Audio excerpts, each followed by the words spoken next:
I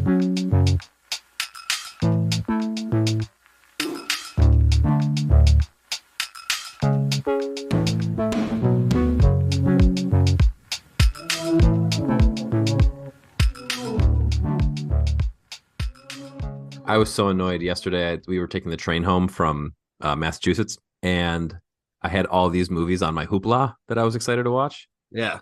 I forgot to download them, and the train Oh, gets terrible service. yeah. So I listened to a podcast the whole way home. It was very boring. Yeah. But then the movie that I wanted to watch, I watched it when I got home, and it was terrible anyway. So What was it? the first Monday in October, it's a movie where Walter Matthau plays a Supreme Court justice, and some other woman plays. She essentially plays Sandra Day O'Connor, this conservative woman, being the first woman nominated to the Supreme Court. Yeah. And it is a Cheers plot stretched out over 100 minutes. It's really boring. Wow. I like Cheers, but Yeah, but like you can watch multiple episodes of Cheers in 100 minutes. right. Yeah. Like 5 of them almost. Yeah. So this is one very long Cheers. It's like, we get it. You don't agree. All right, get us started. Welcome back to the Never Did It podcast. My name is Jake Ziegler. I'm here with my best bud, Brad Garoon. Today we're going to be talking about movies from the year 1954. It's the year my mother was born. A year after my mother was born. The first one, Brad, you chose for me, and you chose Alfred Hitchcock's Dial M for Murder. Outside of the obvious Hitchcock is awesome, tell me why you picked that one for me. This is my favorite Hitchcock movie. I just think it is super neat. It is based on a play of the same name that came out, I think, a couple years earlier. It was first broadcast as a teleplay on BBC and then went to the West End in London. And then Hitchcock made it into a movie, which explains why the entire movie takes place in one room over the course of several days and even months. There's a big time jump in there. It's a movie of rules. It's about a guy who learns that his wife has been cheating on him, or he, I guess, has learned it a while ago. And we learn over the course of the beginning of the movie, the first act of the film, that he has devised a nefarious plan to have her murdered because he worries that she'll leave him for this other man and he'll be broke. She has all the money. So he wants to kill her and inherit her money. Things don't go to plan because it's a Hitchcock movie, and everything that happens is great. What did you think of Dial M for Murder?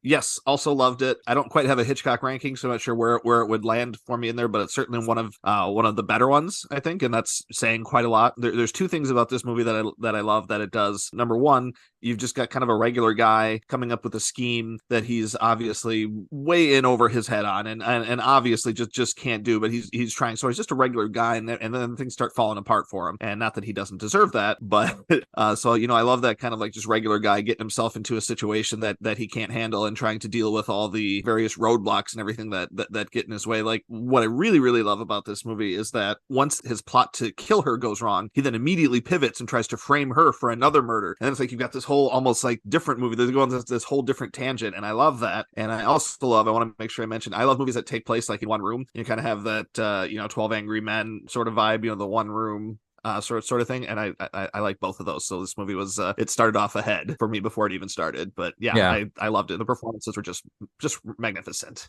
The one room thing is a real Hitchcock special. His most famous movies like this and Rear Window. He loves that, and it's funny because one of his greatest imitators, and I say that with a lot of respect, is a guy who we're going to be talking about more in a couple of weeks, is David Fincher. Mm-hmm. And David Fincher very famously, we'll talk about this specific thing in a couple of weeks too, he very famously wanted to do Panic Room because it all took place within 3 locations in one set after doing Fight Club, which took place in 140 some locations, and he was just sick of it. He didn't want to do anything like that. So instead he made a Hitchcock movie called The Panic Room, and it was great. Yeah, good one.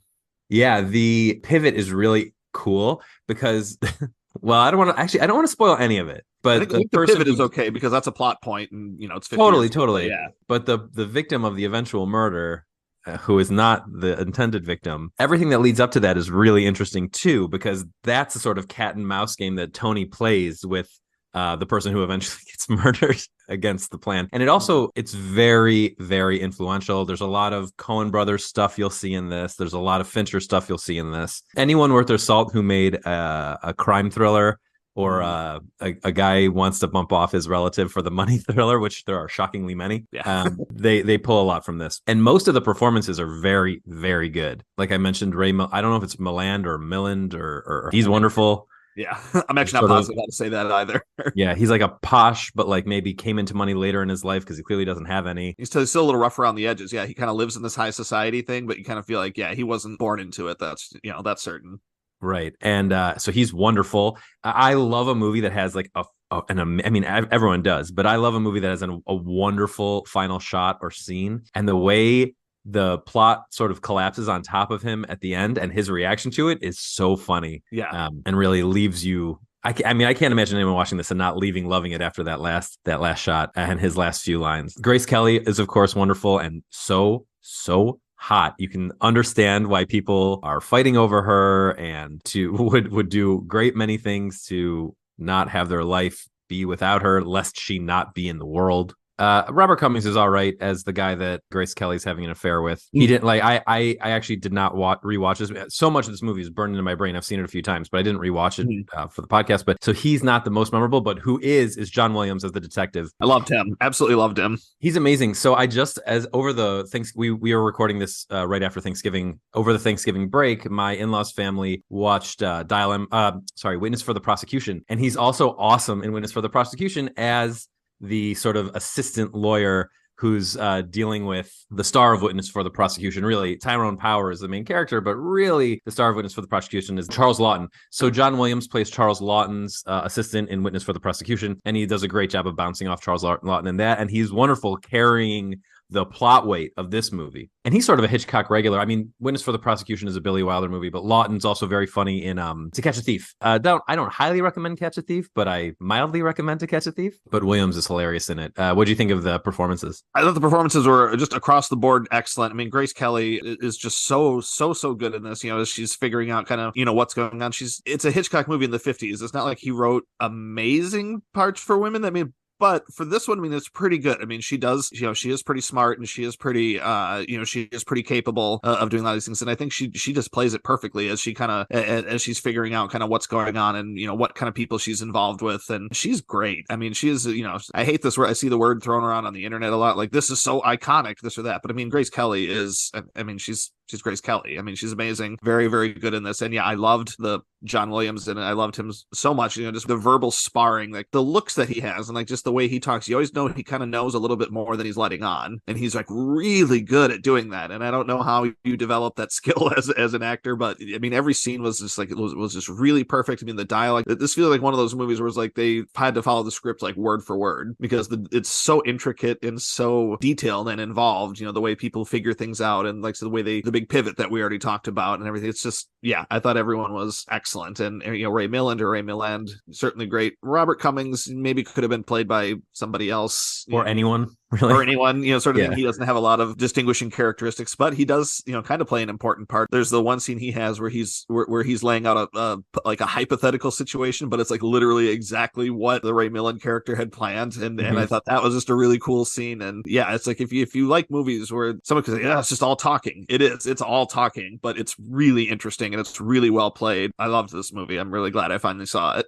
Before we move on to our next movie, I just want to say, speaking of David Fincher, this movie so reminds me of Gone Girl. It's sort of a reverse Gone Girl. And I wonder if Gillian Flynn, that's her name, right? Gillian Flynn. Jillian, I think. Is it Jillian or Gillian? Sure, Jillian. Sure, her. I wonder how much of this movie there is in Gone Girl, but basically everything from the twists to the things are not what they seem to the central focus of the film and book pivots quite a bit in the middle. They're a great companion to each other. So if you're going to watch one, you should watch the other two. This one quite a bit less violent than Gone Girl. A lot, yeah. But still, even though they're tonally different, they're sort of thematically the same. Yeah, I'll have to discuss that with my wife a little more too, because she watched Dial M for Murder with me, and Gone Girl's like one of her favorite movies. So I'll have to have that discussion with her too. So you gave me the movie La Strada by Fellini. Did that also come out in 1954, or was that like a 53 situation? It might have been. Letterboxd says 54. And then that's what we're going with. Yeah, and I think it even won. I'm going to look up the. I think it won the Best Foreign Language Film Academy Award, which means that it would have come out, in that year, right? 1954. So yeah, I think it's 1954. But yes, it did win the Oscar that year.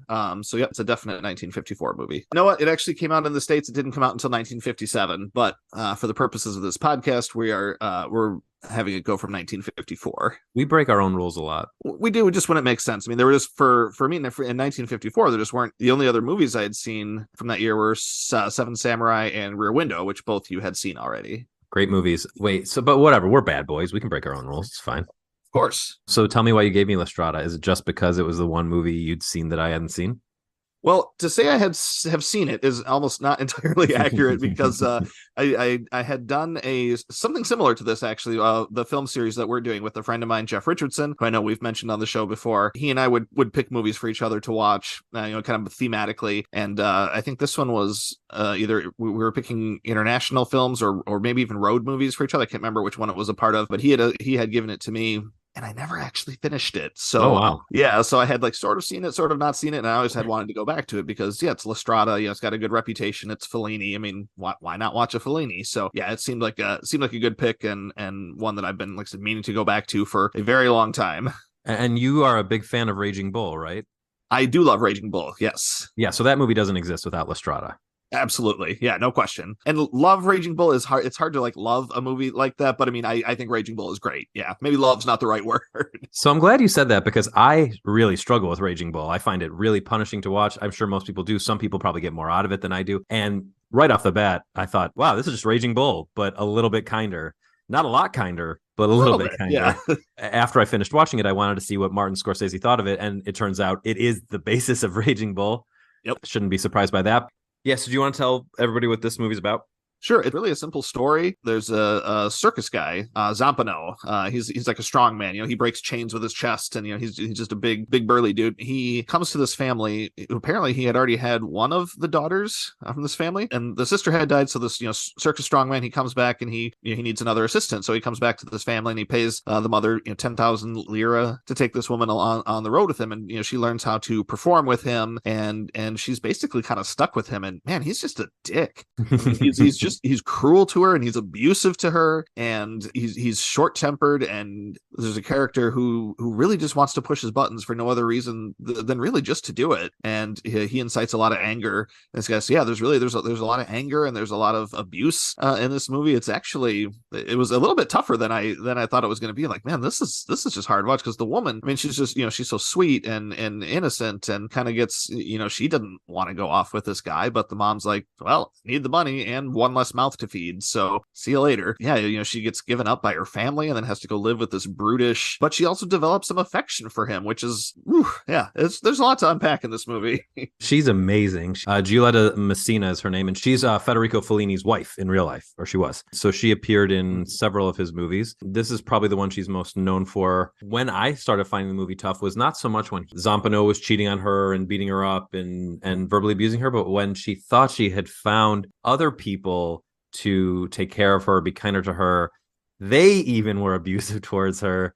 I don't want to say too much because there's an interesting dynamic between and a big plot point between Zampano, Giselmina, and this other character who is, well, he's like a clown basically, or a trapeze artist who she thinks might be her salvation, and then very much is not.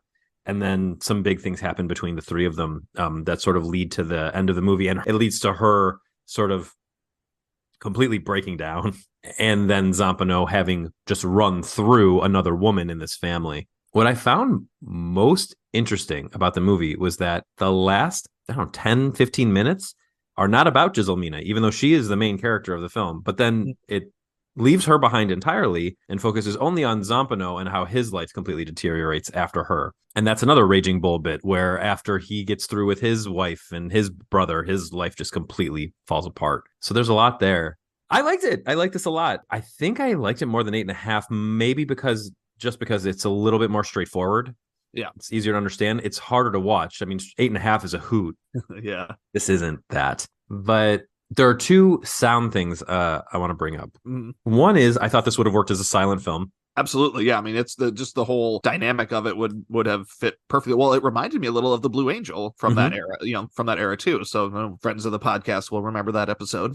Totally. The fact that they're circus people is a big part of that, because that kind of performance lends itself to there's sort of a connection between silent films and theater. One connection is sort of an ironic one. In the theater, you have to belt out your lines to reach the back of the audience so everyone can see, but you also have to do very exaggerated motions with your body. And in silent films, they're always doing that. And I don't know why I pulled back from my microphone to make our motions that no one can see except for you. So a lot of similarities there. The other thing that I found interesting, and I learned this when I found that Scorsese interview where he talked about how much this was influential to him. There's a version of the movie, and I guess it was the first version that he saw, that was dubbed in English. And we've talked about this on the podcast before, that Italian movies don't record sound live, and they're all dubbed later. And Anthony Quinn and Richard Basehart, who played Zampano and the clown, or the fool, are both American. So when they recorded the dialogue, the two of them are not voiced by Anthony Quinn or Richard Basehart. They're voiced by Italian actors. And then in the American version, Anthony Quinn and Richard Basehart provide their own dubbing,